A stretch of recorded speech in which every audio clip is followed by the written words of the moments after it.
ಇದರ ನಡುವೆ ಲೈಂಗಿಕ ದೌರ್ಜನ್ಯ ಮತ್ತು ಅತ್ಯಾಚಾರ ಪ್ರಕರಣದಲ್ಲಿ A1 ಆರೋಪಿಯಾಗಿರುವ ಪ್ರಜ್ವಲ್ ರೇವಣ್ಣ ತಲೆಮರೆಸಿಕೊಂಡು ಹಲವು ದಿನಗಳಾಯಿತು. ಸಂಸದ ಪ್ರಜ್ವಲ್ ರೇವಣ್ಣ ಮತ್ತು SIT ಕೊಟ್ಟಿರುವ ನೋಟಿಸ್ಗೆ ಅವರು ಆನ್ಸರ್ ಮಾಡಿದ್ರಲ್ಲ, ರೆಸ್ಪಾನ್ಸ್ ಮಾಡಿದ್ರಲ್ಲ ಇಷ್ಟು ದಿನಗಳ ಕಾಲ ಅಂತ, ಅದು ಕೂಡ ಮುಗಿತಾ ಬಂತು. ಒಂದು ವಾರ ಟೈಮ್ ಕೇಳಿದ್ರು, ಅದು ಕೂಡ ಮುಗಿತಾ ಬಂತು. ಹಾಗಾದ್ರೆ ಇವತ್ತಾದ್ರೂ ವಿದೇಶದ ಪ್ರವಾಸ, ಸೋಕಾಲ್ಡ್ ಪ್ರವಾಸ ಅಂತ ಹೋಗಿದಾರಲ್ಲ, ಆ ವಿದೇಶದ ಪ್ರವಾಸದಿಂದ ಬರ್ತಾರ ರಾಜ್ಯಕ್ಕೆ? ಪ್ರಶ್ನೆ ಇದೆ. ಕೇಸ್ ದಾಖಲಾಗ್ತಾ ಇದ್ದಂತೆ ವಿದೇಶಕ್ಕೆ ಹಾರಿದ್ರು ಪ್ರಜ್ವಲ್ ರೇವಣ್ಣ. ತುರ್ತು ವಿಚಾರಣೆಗೆ ಬನ್ನಿ ಅಂತ ನೋಟಿಸ್ ಅನ್ನ ಕೂಡ SIT ಕೊಟ್ಟಿತ್ತು.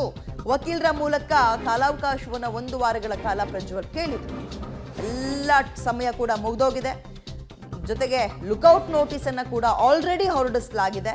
ಸದ್ಯ ಎಲ್ಲ ಏರ್ಪೋರ್ಟ್ಗಳ ಮೇಲೆ ನಿಗಾ ಇಟ್ಟಿದೆ SIT ಟೀಮ್. ಕೇವಲ ರಾಜ್ಯದಲ್ಲಿ ಮತ್ತು ದೇಶದಲ್ಲಿ ಮಾತ್ರ ಅಲ್ಲ, ಎಲ್ಲ ವಿಶ್ವದ ಎಲ್ಲ ಏರ್ಪೋರ್ಟ್ಗಳಲ್ಲೂ ಕೂಡ ನಿಗಾ ಇಟ್ಟಿದ್ದಾರೆ. ಇವತ್ತು ಆರೋಪಿ ಪ್ರಜ್ವಲ್ ರೇವಣ್ಣ ದೇಶಕ್ಕೆ ಮರಳುವಂತಹ ಸಾಧ್ಯತೆ ಇದೆ ಅಂತ ಹೇಳಲಾಗ್ತಾ ಇದೆ. ಅವರು ಬರ್ತಾ ಇದ್ದಂತೆ ಮತ್ತಷ್ಟು ಮೇಜರ್ ಅಪ್ಡೇಟ್ ಆಗುತ್ತೆ. ಬರ್ತಿದ್ದಂತೆ ಅರೆಸ್ಟ್ ಮಾಡ್ತಾರೆ, ಮುಲಾಜೆ ಇಲ್ಲ, ವಿಚಾರಣೆಗೆ ಒಳಪಡಿಸ್ತಾರೆ, ಕೋರ್ಟ್ ಮುಂದೆ ಹಾಜರುಪಡಿಸಿ.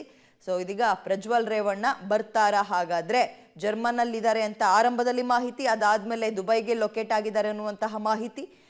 ಈಗ ಅವರು ಕೇಳಿದಂತಹ ಕಾಲಾವಕಾಶ ಮುಗಿತಾ ಬಂತು. ವಾಪಸ್ ಆಗ್ತಾರಾ ಅಥವಾ ಮತ್ತೆ ವಕೀಲರ ಮುಖಾಂತರ SIT ಕಳಿಸಿರುವಂತಹ ನೋಟಿಸ್ಗೆ ಇನ್ನೊಂದಷ್ಟು ದಿನಗಳ ಕಾಲ ಕಾಲಾವಕಾಶ ಬೇಕು ಅಂತ ಕೇಳೋ ಸಾಧ್ಯತೆಗಳಿದೆಯಾ? ಏನಾಗತ್ತೆ? ಕುತೂಹಲ ಇದೆ. ಓಕೆ, ಪ್ರಜ್ವಲ್ ರೇವಣ್ಣ ಪ್ರಕರಣದಲ್ಲಿ A1 ಆರೋಪಿ, ಒಂದು ಕಡೆ ಲೈಂಗಿಕ ದೌರ್ಜನ್ಯ, ಮತ್ತೊಂದು ಕಡೆ ಅತ್ಯಾಚಾರ ಪ್ರಕರಣ, ಜೊತೆಗೆ ಸುಮಾರು 2,000ಕ್ಕೂ ಹೆಚ್ಚಿನ ವಿಡಿಯೋಗಳು ಲೀಕ್ ಆಗಿರೋದಕ್ಕೆ ಸಂಬಂಧಪಟ್ಟಂತೆ ತುರ್ತಾಗಿ ವಿಚಾರಣೆ ನಡೆಸಬೇಕು ಅಂತ SIT ನೋಟಿಸ್ ಅನ್ನ ಕೊಟ್ಟು 1 ವಾರ ಕಳೀತಾ ಬಂತು. ನೀವು ನೋಟಿಸ್ ನಿಮ್ಮ ಗಮನಕ್ಕೆ ಬರ್ತಾ ಇದ್ದಂತೆ ಹಾಜರಾಗಿ ವಿಚಾರಣೆಗೆ ಅಂತ ತುರ್ತು ನೋಟಿಸ್ ಅನ್ನ ಕೂಡ ಕೊಡ್ತು. ಆದ್ರೆ ಇವರು ಕೇಳಿದ್ದು 1 ವಾರಗಳ ಕಾಲಾವಕಾಶ. ಅದಕ್ಕೆ ಒಪ್ಪಿಗೆಯನ್ನು ಕೊಟ್ಟಿರಲಿಲ್ಲ SIT. ಅದರ ನಡುವಲ್ಲೇ ನೆಕ್ಸ್ಟ್ ಮಾರ್ನಿಂಗ್, ನೆಕ್ಸ್ಟ್ ಡೇನೆ ಒಂದು ಲುಕ್ಔಟ್ ನೋಟಿಸ್ ಅನ್ನ ಹೊರಡಿಸ್ತಾರೆ. ಇಷ್ಟಾದ್ರೂ ಯಾವುದೇ ರೆಸ್ಪಾನ್ಸ್ ಮಾಡಿಲ್ಲ ಸಂಸದ ಪ್ರಜ್ವಲ್ ರೇವಣ್ಣ. ಮತ್ತು ವಕೀಲರ ಮುಖಾಂತರ 1 ವಾರಗಳ ಕಾಲ ಕಾಲಾವಕಾಶವನ್ನು ಕೇಳಿದ್ರು, ಅದು ಇವತ್ತಿಗೆ ಮುಗಿತಾ ಬಂತು. ಹಾಗಾದ್ರೆ ಬರ್ತಾರಾ? ವಿಚಾರಣೆ ಹಾಜರಾಗ್ತಾರಾ? ಎದುರಿಸ್ತಾರಾ? ಪ್ರಶ್ನೆ ಇದೆ.